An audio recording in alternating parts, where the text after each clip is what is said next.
right, there's train.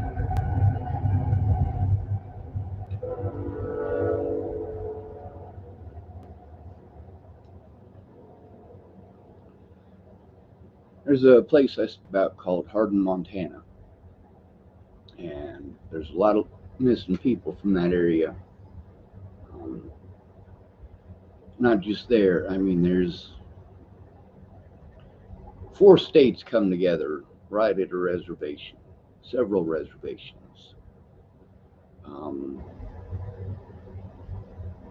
and it really is the epicenter for so much of this missing and murdered indigenous peoples.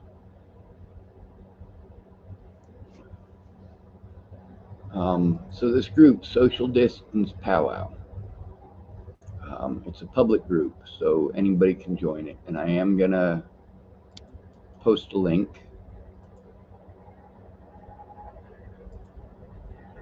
This is Social Distance Powwow. There's a lot of good stuff in there. They started it. By they, I mean the people who started the group because of this whole COVID thing. But there's also a lot on there. There's a lot of people who post stuff about missing uncles and brothers and cousins, and mostly it's missing women. However, a lot of that is because people just simply don't care. I tried posting these on my timeline, but when I checked it out yesterday, there was or when I checked it out this morning, it was just saying social distance powwow. It wasn't telling about the people who are missing. So that's what we're doing now. um, this one is Stormy Spotted Elk, missing from Rapid City, South Dakota, last seen January 10th, 2022. Race Native American, age 16. If you have any information on the whereabouts of Stormy, please contact Rapid City Police Department at 605-394-4131.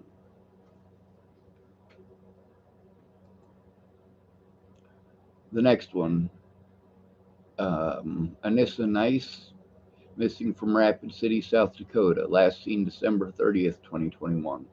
Race Native American, age 16. If you have any information on the whereabouts of Anissa, please contact Pennington County Sheriff's Office at 605-394-4131.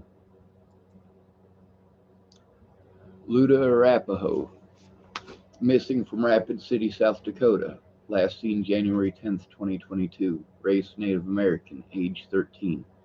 If you have any information on the whereabouts of Luda, please contact the Rapid City Police Department at 605-394-4131.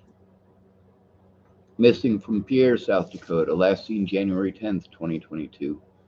Race Native American, age 16. If you have any information on the whereabouts of Canty Carpenter, I think. I don't know how to pronounce the name. I do apologize if I got it wrong because I probably did. Um, it says if you have any information on the whereabouts of Canty, please contact Pierre Police Department at 605-773-7410. Cheryl Long Soldier, missing from Pine Ridge, South Dakota. Last seen January 1st, 2022. Race Native American, age 27.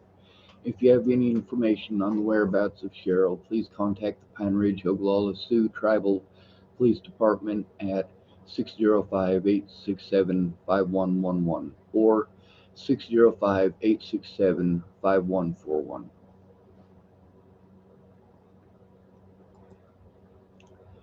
Angelo Joseph, missing from Sioux Falls, South Dakota, last seen January 1st, 2022, race Native American, age 14. If you have any information on the whereabouts of Angelo, please contact Sioux Falls Police Department at 605-367-7000. Mateo Claremont, missing from Sioux Falls, South Dakota, Last seen December 26, 2021. Race, Native Police Department at 605-367-7000. There are a lot of these. Some of them are from Sioux Falls. That's over on the east end of South Dakota. But most of the names that I read off are actually from the west end of South Dakota. Right on that little Four Corners area over by Hardin and Hardin, Montana, Buffalo, Wyoming, Shatter, Nebraska, and Rapid City, South Dakota. That area right there. There are just so many missing people. I mean, we're not talking about hundreds. We're talking about hundreds of people missing in the last 10 years just from the Hardin, Montana area. I mean, within 100 miles of there, easily. But then you start going just a little bit bigger, you know. We're talking about a lot of missing people. And every once in a while, the news media seems to care, but mostly what they care about is getting the United States all up in a tiff, all stupid over stupid things. And these are human lives. These are human beings. These are not stupid things. This is important. Most of these people are children. I mean, obviously, there was one adult, but that's it.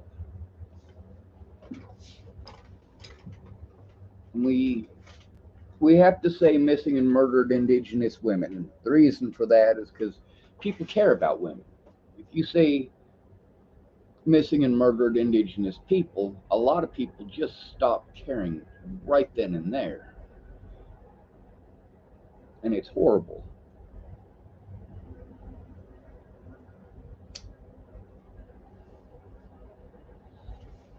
Now, there is a woman today. She posted something that I feel it is important to read.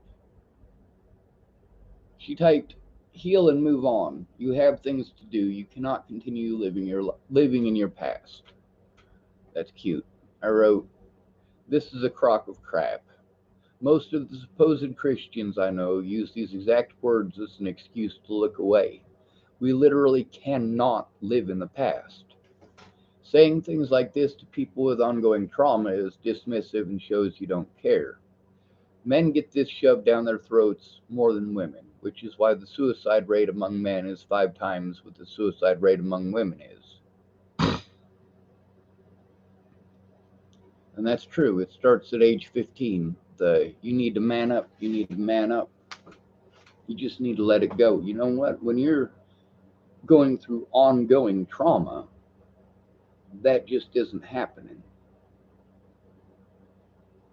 When you're in an abusive situation, especially as a male, getting out of it is damn near impossible. You need help. You see that women are getting help, and perhaps not all of them, and very likely, you know, not as many as the rest of America would like to believe. But for men, it's much more difficult. There's still battered women's shelters in the United States, just not very many. When I was looking for the situations with battered men, there's 7. That's nationwide. And obviously, it's not specifically for battered men. They're basically halfway houses. In 5 of these places, you have to be a convicted felon and be recently released from prison in order to get into the place. So it's not really a battered men's shelter. It's you just got out of prison and you're homeless? Well, move to Minneapolis, Minnesota. We'll help you. And that's just not okay.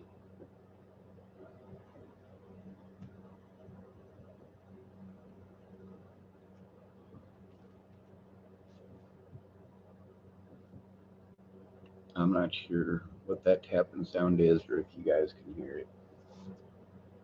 But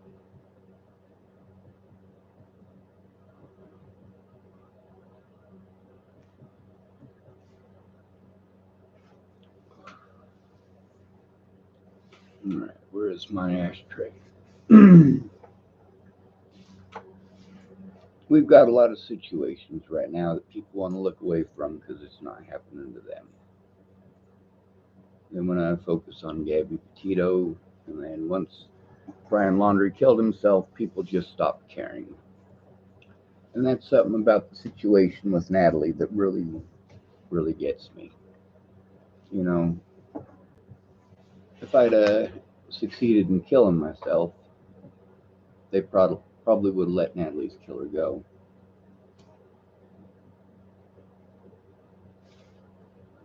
It probably would have been a situation like with Brian Laundrie, where they went, oh, well, problem solved. We pushed the guy to suicide, so he must have done it. That's bullshit. You know, people were getting a hold of me, especially right after Natalie killed, letting me know that they were being threatened and harassed themselves. And then rather than coming forward about it, they ran away like punks. Well, that's why these things happen. That's why there's so many missing people in the area.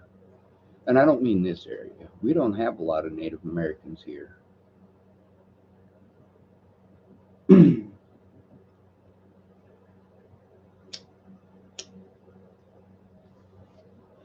Mostly at the northwest end of the state. And there's a lot less people there. So there's, a lot less chance of getting caught. While I was up there in Hardin, Montana, there was quite a few people who voiced their belief or opinion that it was someone in law enforcement who was doing this because, well, most of them are pretty sure that there is a serial killer up there. A serial killer with mobility. Let's say you are traveling with your friends and you get stuck on the side of the road, and some of your friends go to get help and you stay with the vehicle. Now you're by yourself. Safety in numbers. That's something I really got to push for everybody. Safety in numbers. Don't abandon your friends. Don't leave them there by themselves.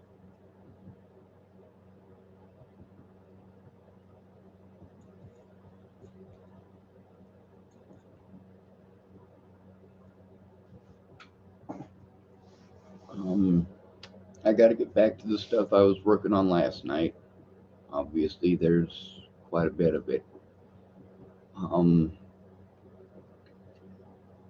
but I encourage you guys, please go to Social Distance Powwow. It's if you really care, then take a look and try to help find these folks. Share the stories, share the posts, share the pictures, let people know what's going on.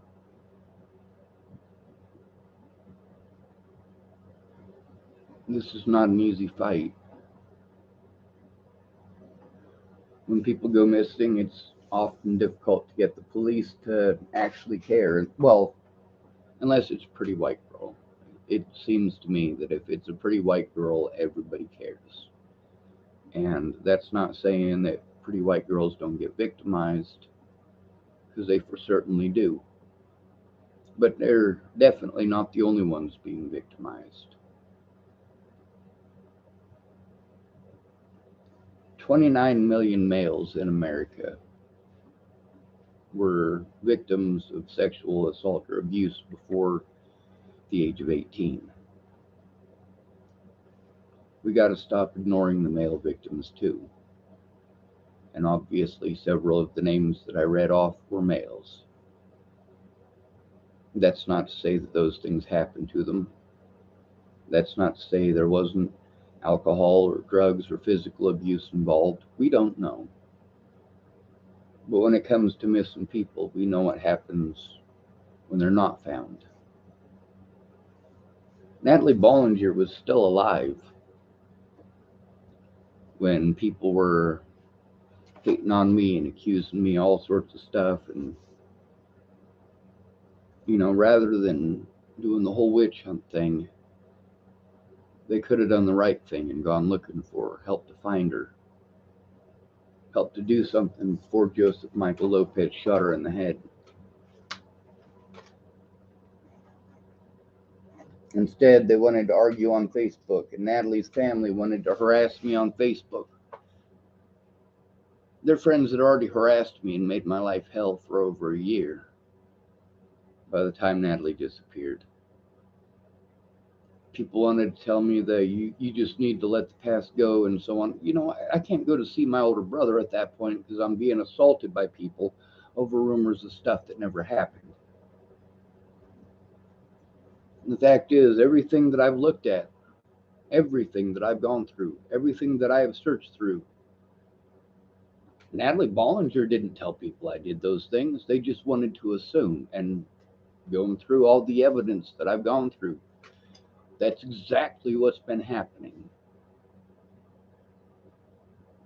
Of course, when you're homeless, you don't get to defend yourself. You don't get to defend yourself in the courts. You don't get to defend yourself when you're assaulted on the streets. You don't get to defend yourself when the cops decide that they're going to beat you to death or shoot you. You simply don't matter. You matter less to the United States than these Native Americans. It's horrible. And then the magic words that make it all okay. He's mentally ill. He's mentally ill. And magically, all of your problems go away. You want to go beat up a homeless person. Then you say, oh, well, he's mentally ill. And magically, you get away with beating him up. Or, oh, well, he started it. No, he fucking didn't. I've been from one end of the country to the other, and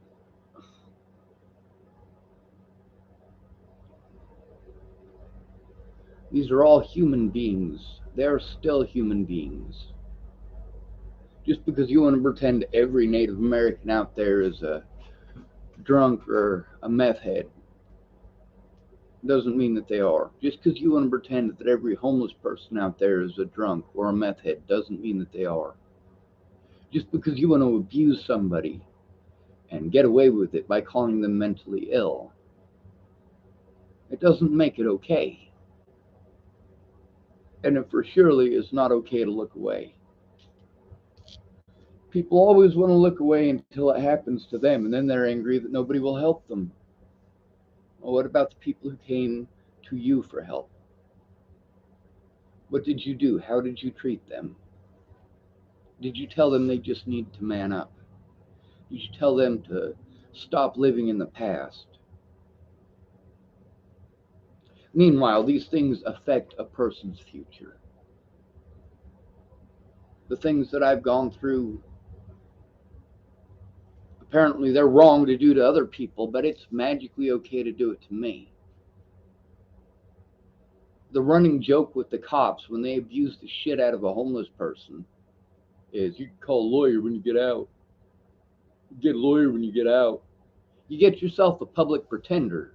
That public pretender doesn't care about you. They're not going to do anything at all to actually do their job. They get paid either way, and you don't matter. You are not a human being to this society. And we all got to stick together.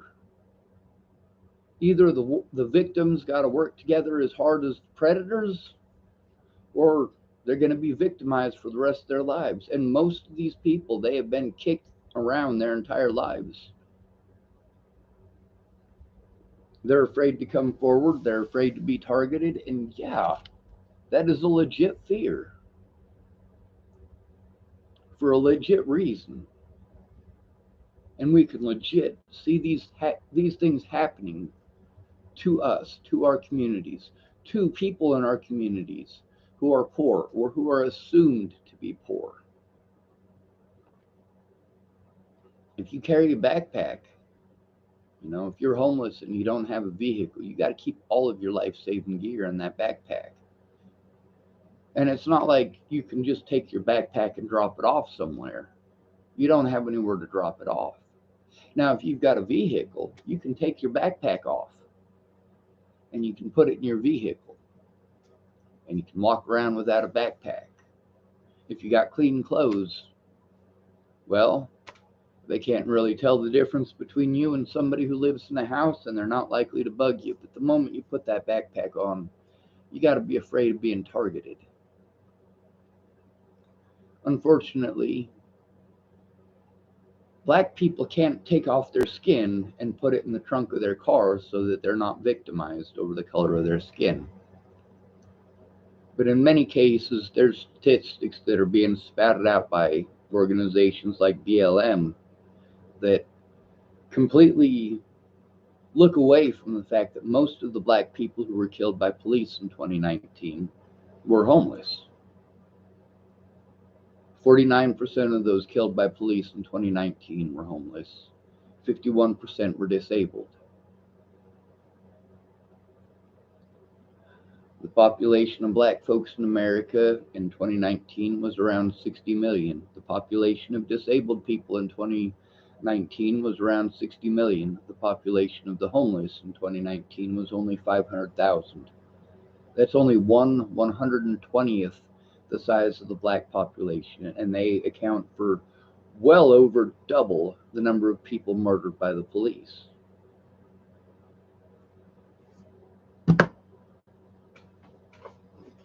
Please help find these people. Please stop looking away. We do something about this now, we could put a stop to it before it happens to you or your loved ones.